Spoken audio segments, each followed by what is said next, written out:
నమస్తే, మీరు చూస్తున్నారు news on face. Welcome to top news of the day. JEE mains 2026 session 1 ప్రారంభిక కీని జాతీయ పరీక్షల సంస్థ రిలీజ్ చేసింది. దీంతో పాటు అభ్యర్థుల రెస్పాన్స్ షీట్స్ ని అఫీషియల్ వెబ్సైట్ లో అందుబాటులో పెట్టింది. ఈ కీ ప్రకారం కడప జిల్లా జమ్మలంగూడకి చెందిన పలస మోహిత్ అనే విద్యార్థి 300కి 300 మార్కులు సాధించి రికార్డ్ సృష్టించారు. జనవరి 22 ఉదయం షిఫ్ట్ పరీక్ష రాసిన మోహిత్ విజయవాడలో ఉన్న ఒక కార్పొరేట్ కాలేజ్ లో విద్యాభ్యాసం చేస్తున్నాడు.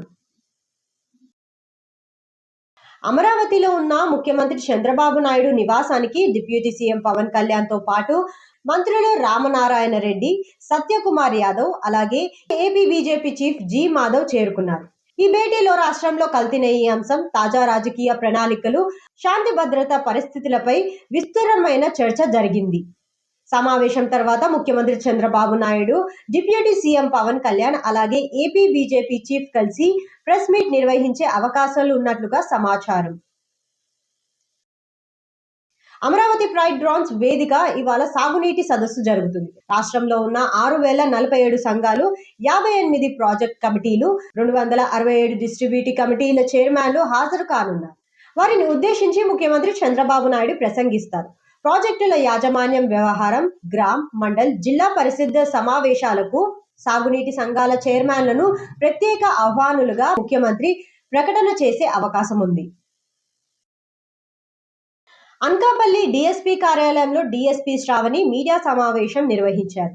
కొట్టపాడు పోలీసులకు వచ్చిన ముందస్తు సమాచారం మేరకు కొట్టపాడులో వాహన తనిఖీలు చేపట్టగా ఒరిస్సా నుంచి హైదరాబాద్ కి టాటా సఫారీ వాహనంలో అక్రమంగా తరలిస్తున్న సుమారు 50 లక్షల విలువ చేసే 100 కేజీల గంజాయిని స్వాధీనం చేసుకున్నట్లుగా తెలిపారు. ఈ ఘటనలో 2 నిందితులను అరెస్ట్ చేసి 3 సెల్ ఫోన్స్ జప్తు చేసినట్లుగా పేర్కొన్నారు. అలాగే ఈ అక్రమ రవాణాలో మరొక 2 నిందితులు ఉన్నారని గుర్తించామని, త్వరలోనే వారిని కూడా అరెస్ట్ చేశామని డీఎస్పీ శ్రావణి స్పష్టం చేశారు. కడప జిల్లా రాజంపేటకి చేరుకున్న నటుడు, నిర్మాత బండ్ల గణేష్ ప్రజా సంకల్ప యాత్రకు మాజీ తానా అధ్యక్షుడు, సీనియర్ టీడీపీ నేత వేమన్న సతీష్ తో పాటు కూటమి కార్యకర్తలు ఘన స్వాగతం పలికారు. ఈ సందర్భంగా బండ్ల గణేష్ మాట్లాడుతూ, ఇది రాజకీయ యాత్ర కాదని, నా భగవంతుని సంకల్ప యాత్ర మాత్రమే అని స్పష్టం చేశారు. నారా చంద్రబాబు నాయుడు జైల్లో ఉన్న సమయంలో ఆయన ప్రాణాలతో బయటికి రావాలని 7 కొండల వాడిని మొక్కానని, ఆ మొక్కుల్లో భాగంగానే తానా గడప నుండి ఆయన గడప వరకు పాదయాత్ర చేస్తున్నానని తెలిపారు. అలాగే శ్రీరామనవమి సందర్భంగా ఒంటిమిట్ట బ్రహ్మోత్సవాల్లో స్వామివారి కళ్యాణంలో పాల్గొంటానని చెప్పారు.